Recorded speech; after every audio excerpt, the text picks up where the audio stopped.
Hi and welcome to Cheekyricho's Sesame Prawn Toast. This deep-fried Chinese delicacy features in many Chinese restaurants as an entree or part of a mixed entree. It's very easy to make, very tasty, not for everyday use, but it is delicious, and I'm going to show you how to make it quite easily today. The ingredients will be in the recipe box below. Now let's get started. Okay, to our Thermochef bowl we are going to add our peeled and cut up root ginger, 1 clove of garlic that's been peeled and chopped, our pepper, and our 1 raw egg white. Now we're going to blitz it, speed 4, for about 30 seconds just to break up the garlic and the ginger. Okay, after 30 seconds we are going to add our raw prawn meat.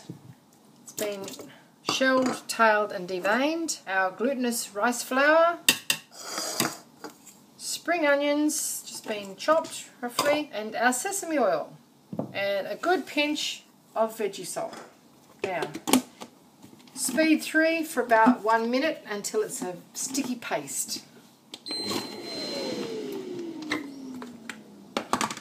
Okay, after 1 minute we're just going to scrape down the sides, and this is what you should have.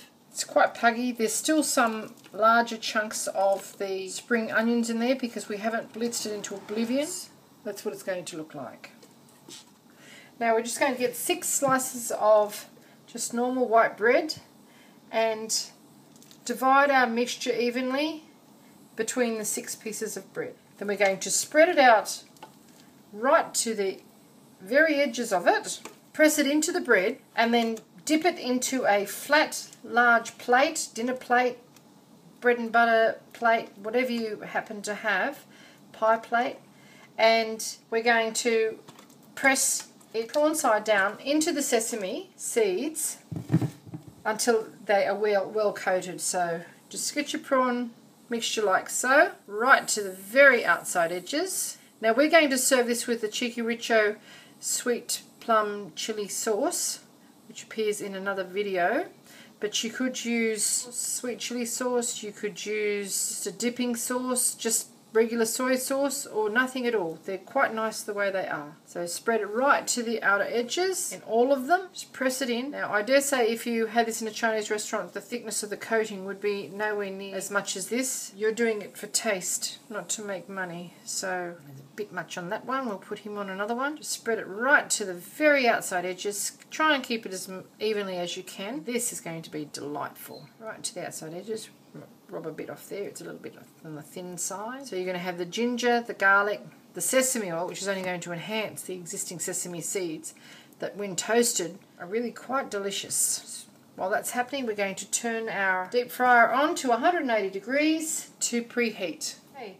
Our prawn mixture has been sitting on our bread for a couple of minutes just to soak into it a bit. We're going to press it prawn side down and press it quite firmly into the sesame, and that's what you have covered. It's great. And do it with the rest. Make sure it's all covered. See, it's easy.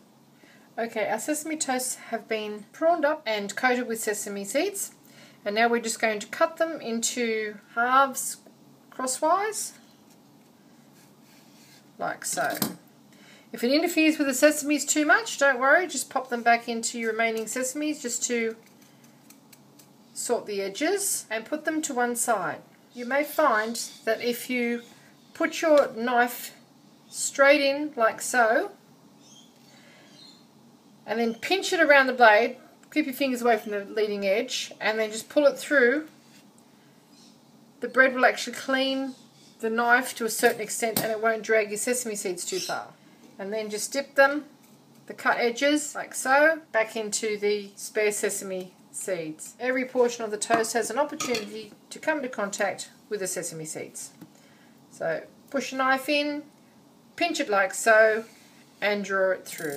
Now we're going to cook these in batches because whenever you're frying, you never ever overcrowd the pan or you will have a greasy mess. I also want you to have some paper towel at the ready to soak up any extra oil, even though we'll be draining them in the fryer basket. And we're just going to lower them into the oil, a couple at a time, sesame side down, until they are cooked.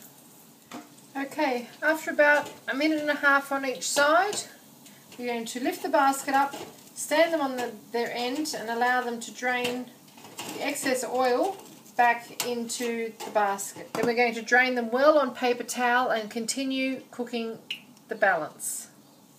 And this is what you should have. Perfectly cooked pink prawn meat, crispy sesame seeds, and the hot toasted bread. Delightful. Okay, you know those prawn chips you get at the Chinese restaurant? This is what they look like before they're cooked. They look like plastic.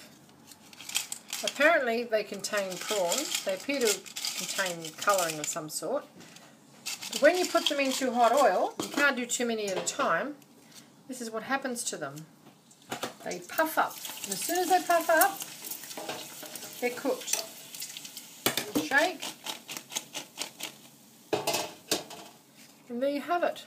Little crisp prawn chips. They're crunchy. They don't really taste like prawn, but they go well with our prawn toast entree. And there you have it, cheekyricho sesame prawn toast, made with the Thermochef, with some prawn chips, some spicy chili plum sauce, and some soy sauce for dipping. Very easy, very quick. This recipe makes enough entree size portions for 12 people. If you'd like to see more interesting recipes and ideas, please check out my cheekyricho channel, and please subscribe. Leave a comment or a recipe suggestion or request. Do come back and visit us again soon. We have so much more to show you. And thank you very much for watching. Have a lovely day.